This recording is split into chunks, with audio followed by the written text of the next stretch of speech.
Today on the podcast, we're talking about both Luma and Runway, which are AI video generation companies, are eyeing robotics as a future potential revenue source. So, kind of a different spin on things. We're going to talk about maybe why that is and how really there's deep impact, based on where the direction a lot of these AI companies are headed. So, before we get into that, Jaeden, why don't you tell them about our school community? Yeah, so every single week, Jamie and I record an exclusive piece of content. This week, we spent like 20 minutes and I broke down what I've been spending too much time on this weekend, which was basically creating music with AI and a whole bunch of tools, techniques, and strategies I've used. In the past, when I was in college, I made a bunch of music that makes me thousands of dollars a month. And so every once in a while, I'll go out and make a new album and kind of add it to this backlog. But in any case, it's one of many side hustles that Jamie and I have done over the years. And pretty much it's kind of a testing ground, this school community, for different projects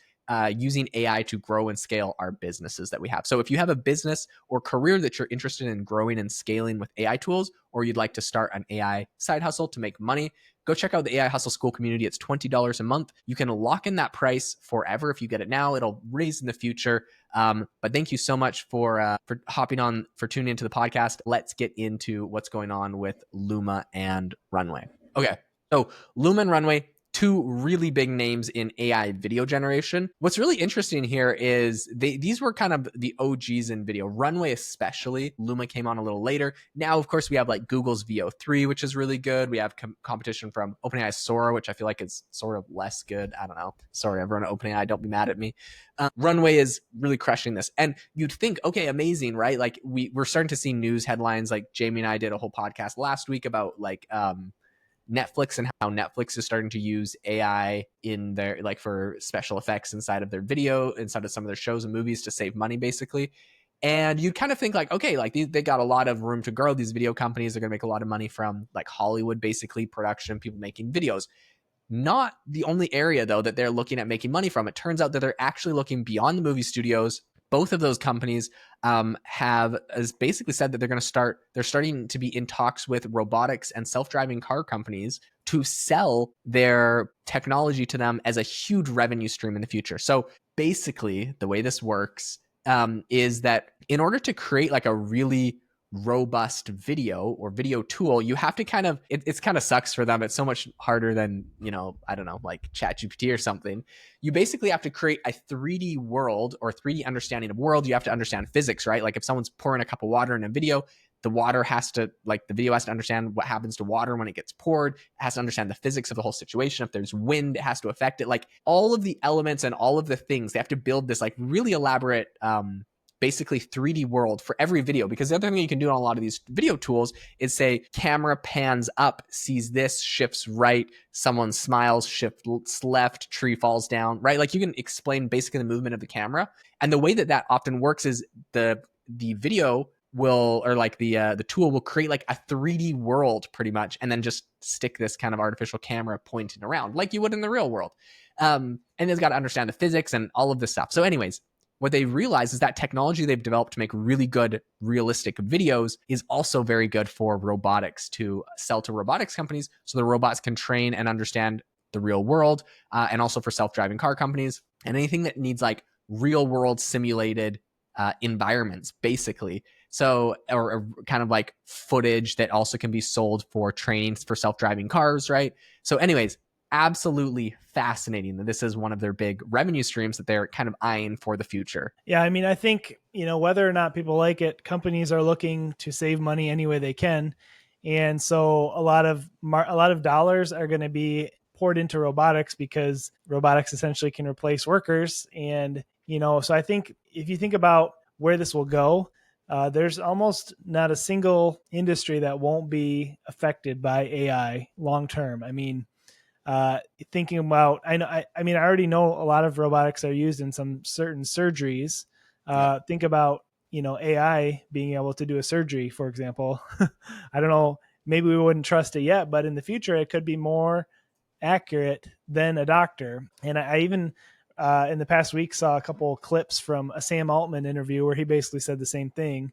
Like he believes that will be the case someday. So it's pretty crazy to think about. Yeah, I have a great meme I shared on LinkedIn. I'll pull up in a second about AI doing surgeries. But the thing that I wanted to mention specifically on this story, and then I want to talk about some of the implications I think for basically what I think anyone listening should do about this information. All right, actually, I found my meme. It said, "But why is the scar on the left of the but why is the scar on the left if the appendix is on the right?"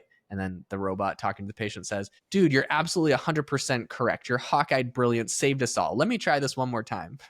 Anyways, basically a boilerplate ChatGPT response, but after it pulled out the wrong That's something funny. wrong from his stomach. That's funny. Okay, so this is what I think is interesting about all of this. This is I think it's a no-brainer for Luma in particular because in early 2024, so over a year ago, they announced that they were looking to build 3D AI world models, and their goal was to have these models understand how to see and interact with the world around them. Basically, that's how they're fueling their videos. And then Runway, another interesting thing that they're looking at doing is also targeting video games as a way to create revenue in the future. When you're basically making these 3D worlds, might as well plug that into a video game engine. So like you can imagine players are having dynamically created worlds around them, really interesting concepts, or just creating video game environments with these tools. It's like 3D as well. So it's beyond just flat like video. But anyways, okay. What does this mean for everybody listening? Like, what should you do with this information? Okay, fantastic. The AI companies are making big partnerships and expected to make a lot of money from robotics. I think the next wave is robotics beyond AI, right? I think a lot of people were ill prepared for AI and everything that came from AI. It kind of snuck up on a lot of people. Everyone was scrambling to keep up, make it look like their company was an AI first company or kept track of it. Every organization was spending money on training, et cetera, et cetera.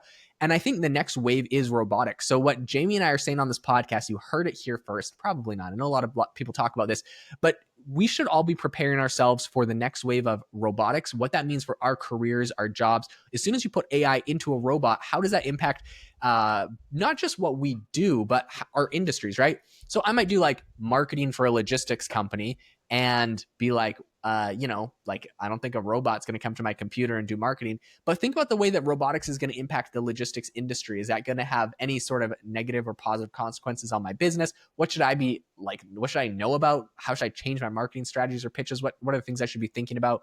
And I think there's going to be a ton of money to be made basically in becoming thought leaders in robotics. And the same way a lot of people have done this with AI. I've actually seen a lot of people that have started, they've been doing kind of like AI alongside me, like newsletters or other like podcasts, other things like that. And they've started to add one big newsletter in particular that's always done AI for the last couple of years, also just started a new robotics newsletter. And so I think this is just the important thing to think about. The next step is like we're giving the AI a body, a robot to go and actually do things. And so start thinking about that as the next wave. How does this impact your industry? How does this impact your business? And we just wanted to put that out there because we're already seeing the top AI companies. This is basically what everybody is kind of moving towards. And we don't want anyone to miss out on the next wave. Hey, if you enjoyed this episode or got any value out of it, we would love if you gave us a review. Those really help us out, help our podcast out, and we appreciate reading every single one. So, and also, again, check out the AI Hustle School community if